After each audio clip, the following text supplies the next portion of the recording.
محترم حاجی عبدالصمد خان چې تاسو ته د جرګې په حواله باندې مجلس وکړو.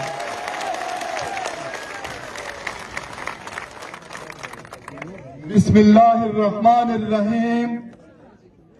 ګرانو ملګرو، تاسو ټول خبر یئ چې دلته په 11 اکتوبر د خیبر په تاریخي خاوره یوه عظیم الشانه جرګه کیدونکې ده. دا جرګه د یوې پارټۍ، د یوه تحریک، د یوه ګوند یا د مخصوص نمایندګۍ طبقې جرګه نه ده. په دې جرګه کې د پښتون قوم د هرې طبقې نمایندګي شته. دا د ټول پښتون قوم جرګه ده. پی ټی ایم په دې کې صرف فیسیلیټیټر دی، انتظامات کوي، د خلکو خدمت کوي او دلته چې کوم مشران راځي د هغې په خدمت کې لاس په سلام ولاړ دی. ګرانو ملګرو، دا جرګه څه نوې خبره نه ده، بلکې دا زموږ د پلرونو او نیکونو په زرګونو کالونو تاریخي دود دی چې هر کله پښتنو ته څه تکلیف، څه مصیبت، څه ستونزه راپېښه شي نو دوی کینی، د دوی سپین ږیري کینی، د دوی مشران کینی او د هغې ستونزې حل راوباسي. دا جرګه مخصوصه ایجنډا نه لري.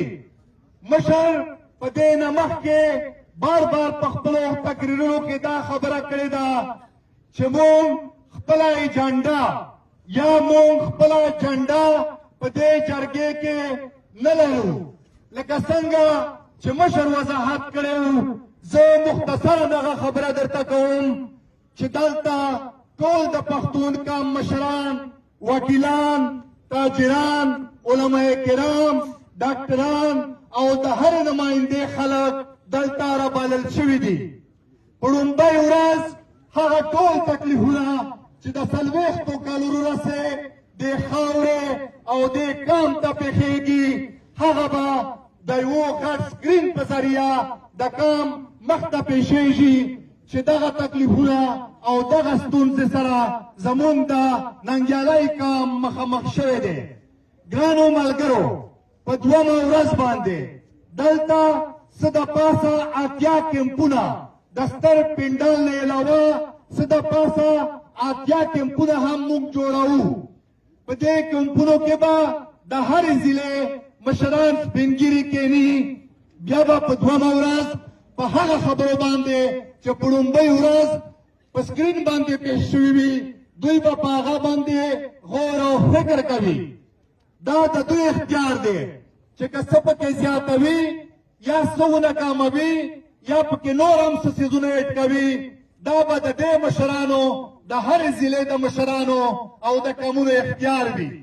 په دغه ورځ دوی به په دې ټولو حالاتو باندې سوچ وکړي او هره ضلع، هره پارټۍ او هر تنظیم به یو نماینده هم وټاکي. په 3مه ورځ به چې دغه کسان چې د څه د پاسه 80 کسان جوړېږي چې د ضلع مشران او نور تنظیمونه یې وټاکي، دا به کیني، دغه به یوه فیصله کوي چې آیا د دې ستونزو حل څه دی، موږ څنګه کولی شو چې د خپل قام او د خپله خاوره په راتلونکي کې د دې ستونزو نه وساتو. دا جرګه ده، دې موضوعات دي چې قام څه فیصله وکړي هغې ته به پی ټي ایم هم پابند وي، هغې ته به هر ګوند هم پابند وي، هغه د ټول پښتون قام فیصله وي. ګرانو ملګرو، خو تاسو ولیده چې دلته ریاستي کچه چې کله نه د دې جرګې دلته موږ د پنډال ته راغلي یو د 29 تاریخ نه د 29